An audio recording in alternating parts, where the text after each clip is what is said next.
Charles? What? Did you know about this? What? That Trevor took out £1 million loan 3 years ago. Yes. And he didn't pay it back?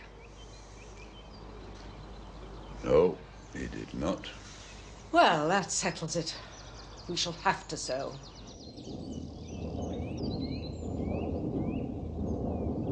Look, Sergeant, I realise you've got a job to do, but we're fighting for survival at the moment. One more day's loss of production will be very damaging. We'll be as quick as we can, sir. And we'll start with you, shall we? Now, where were you last night? At home. Well, all evening? Yes. And your wife will confirm that, won't she? No. I'm afraid she can't. It was her bridge night. You'd have left her long ago if it hadn't been for the children. They're my only grandchildren, you know, Inspector. And now, with both my sons gone. Thelma tells me that she knew all about her husband's affairs and she didn't care. Is that what she said? I think you'll find she cares very much about anything that threatens her security. And you don't blame Helen? Accidents will happen, even in the best regulated families. Mr. Micawber? Oh, I thought it was W.C. Fields. Anyway, I'm very fond of Helen. This doesn't have to become public knowledge, does it? Depends on whether it has a bearing on the case. Of course it hasn't.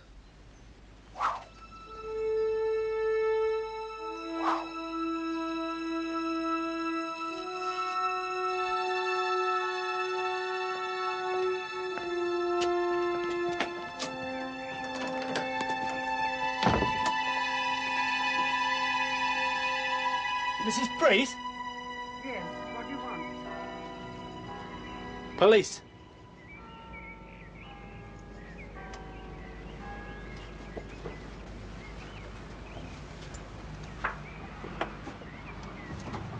It's about the murder at the brewery. Murders. Plural. What? There's been another one last night. Mr. Radford's brother. We're rechecking everybody that works there. May I come in? Well, if you're checking up on Victor, he was out to dinner last night with a girlfriend. I know. What time did he arrive back? Not late. What about 3 nights ago, the night Trevor Radford was Like killed? I told you that on the telephone. He was here the whole evening. Perhaps we could talk about exactly what time he got back. I'd no idea things were so bad. Why didn't you tell me? I didn't want to worry you. I'm a shareholder, Charles. I have a right to know. He specifically asked me not to tell you. Why did he need the money? Expansion. Expansion? Yes, he said he wanted to buy more tide houses. Said it would ensure our survival. But that should have been a board decision. Didn't think he could get it through the board. That's why he took out a personal loan. For £1 million? But he didn't have the security. No. No, I guaranteed it. You mean you mortgaged the house? Yes. You fool! You bloody old fool! He assured me that he'd pay it back within 5 years. You'd never have known. We must bring forward the board meeting to this afternoon. Oh, for heaven's sake, Isabel. At least let's wait until we bury them. No! This business has gone on long enough. We must make a decision before the weekend. How well do you know the Radford family, George? Charles and my father are quite close friends. Then why are you trying to buy the brewery on the cheap? Come on, Morse. We made a perfectly fair offer. Based on your own valuation? Of course. Which doesn't seem to bear any relation to the Radford valuation. Well, we shall have to see, won't we? Our surveyors usually are pretty good. I think you'll find they'll accept. Especially now. Look, it's a terrible tragedy. Of course it is, but it makes no difference. We put in our offer nearly 3 weeks ago. And business is business. I'm afraid so. One's first duty is to one's shareholders. Is that why you approached Norman Weeks? Offered to make him managing director if your bid was successful? Who told you that? Is it true? You know Trevor Radford wanted to reject your offer. Yes, Charles told me. Why was the offer so low? I'm sorry, Morse. I don't quite see where this is leading. Would you like to confirm where you were last night, George? I was at the theatre. The local operatic society, of which I am patron. I was with my wife and several friends.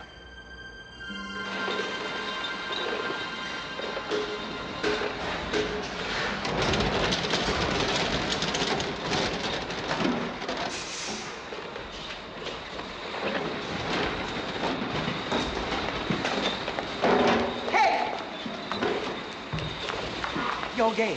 Yes. I'm Cynthia Priest, Victor's mother. Vic's in the lab. No, I came to see you. Oh? Are you sleeping with him?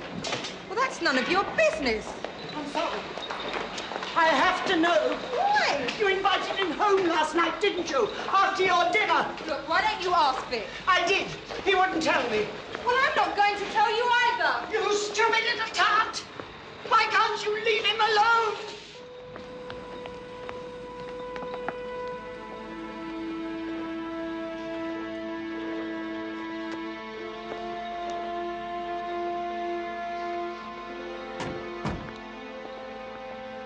Yes, well, you all know why you're here, so I'll throw the meeting open to discussion.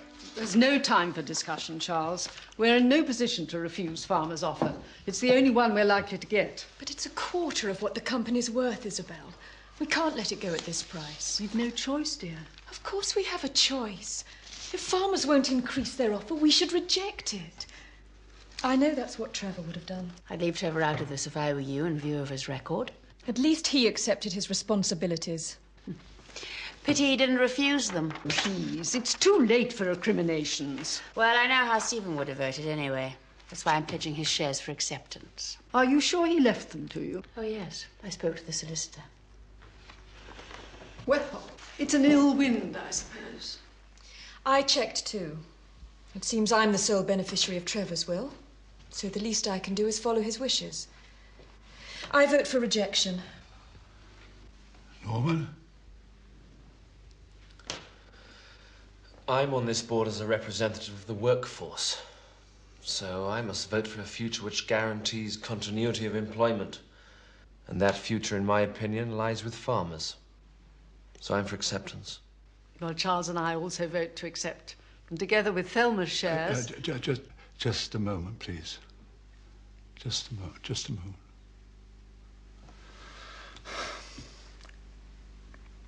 I blame myself for the trouble we're in. I retired too early and I recommended Trevor to take my place. They were bad decisions, both of them, for which I apologize to the board, but I do not believe them to be irredeemable. What are you talking about, Charles?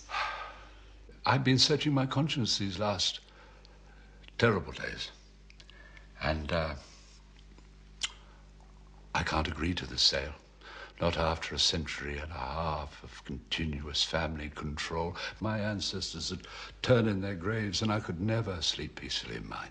What's the point of holding on to the brewery now? We've no need of it. We have grandchildren. And in 20 years' time... In 20 years, there'll be nothing to leave. Except massive debts.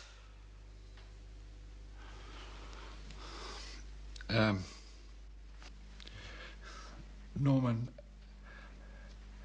can I ask you something? Do you believe the company can be turned round? Well, not without a complete reorganization of the sales and distribution departments. Could you do it? Me? Yes, if we gave you a free hand. Could you save the brewery? Yes, Mr. Radford. I believe I could. Then I propose we appoint Norman as the new managing director and reject Farmer's offer. No! This is our last chance to liquidise our assets. If we don't accept this offer, we'll have nothing. Not even a decent pension.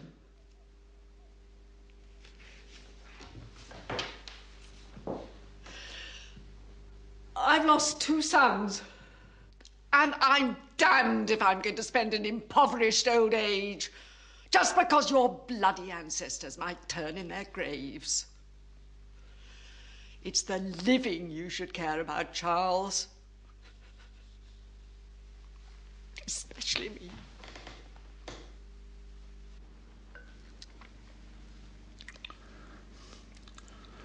I suggest we take a vote. Who's for acceptance?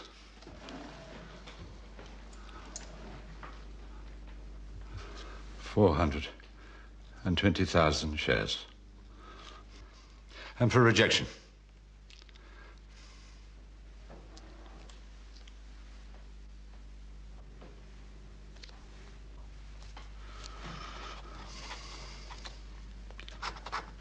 $580,000.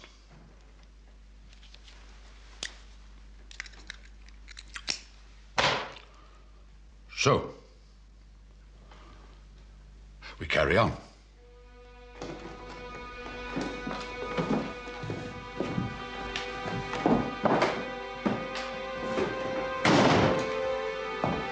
Isabel! Isabel?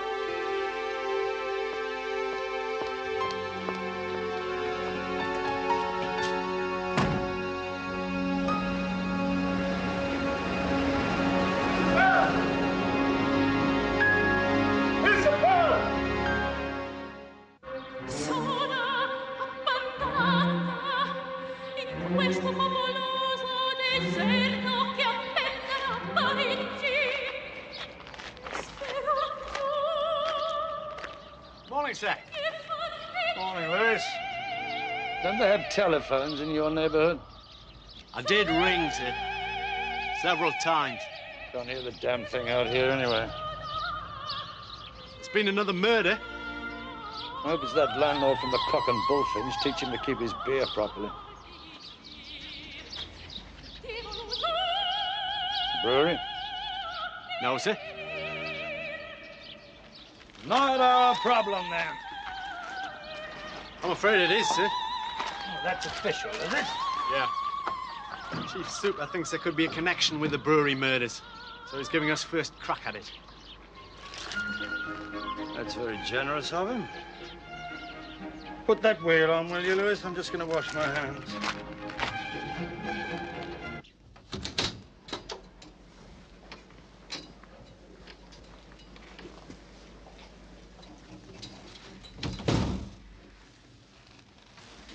Blows to the body as well as the front and the back of the head, which completely shattered the skull. Any forensic connection with the brewery murders? No, this is different. Because it's messy. Right. Took several blows to kill him. Looks like he tried to phone for help. I've never seen anything like this attack. It was frenzied. Desperate, then? Our killer? You have a theory, Lewis? Well, the brewery murders were premeditated, weren't they?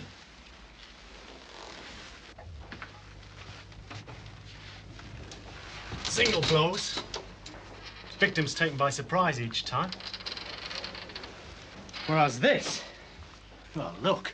I can see, Lewis. Well, they're desperate. No. No, I think we're looking for 2 different killers. All right, take him away. Hang on a minute. I'm sure I've seen this bloke somewhere before. Where? No idea. But his face is definitely familiar. Come and look, sir. I'll take your word for it, Lewis. He was out most of the afternoon, and then he came back and had a late appointment. Who is? Some woman. She didn't give her name, said he'd know who it was. When was this appointment arranged? She phoned yesterday afternoon, just before I left.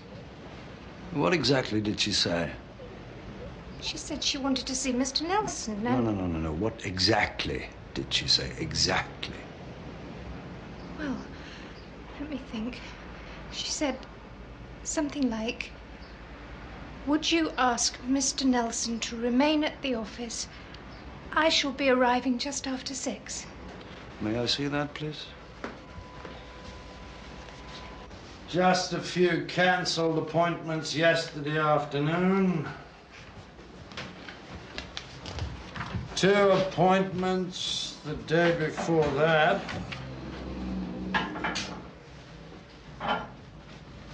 And 1 the day before.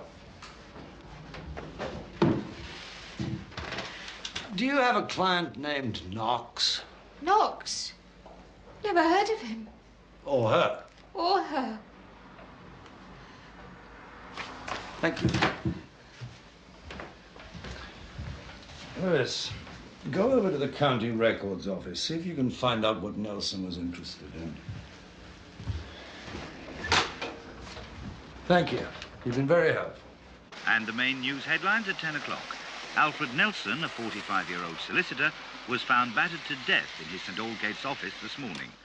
According to Chief Inspector Morse of the Thames Valley CID, the attack took place early yesterday evening. He's appealing for anyone who was in the vicinity of St. Aldgate's between 6 and 7 p.m. to come forward if they saw anything suspicious.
Lewis, well, where have you been all day? You know exactly where I've been, sir. The county records office.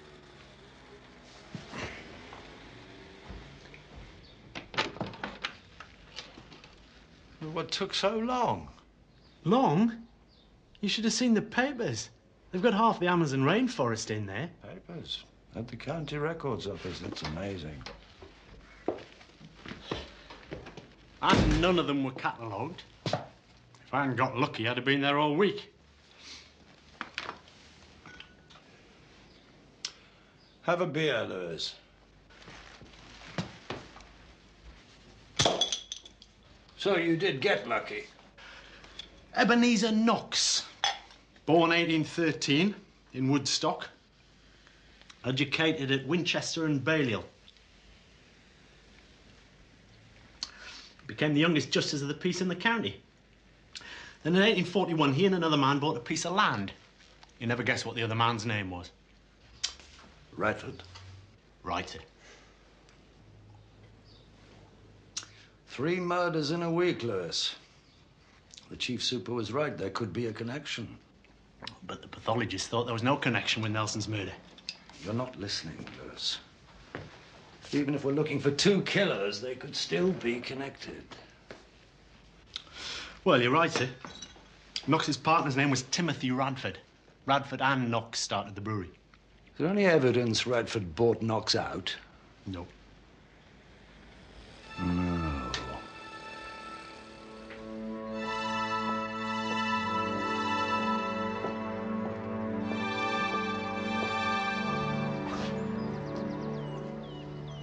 You caught the bastard? Not yet.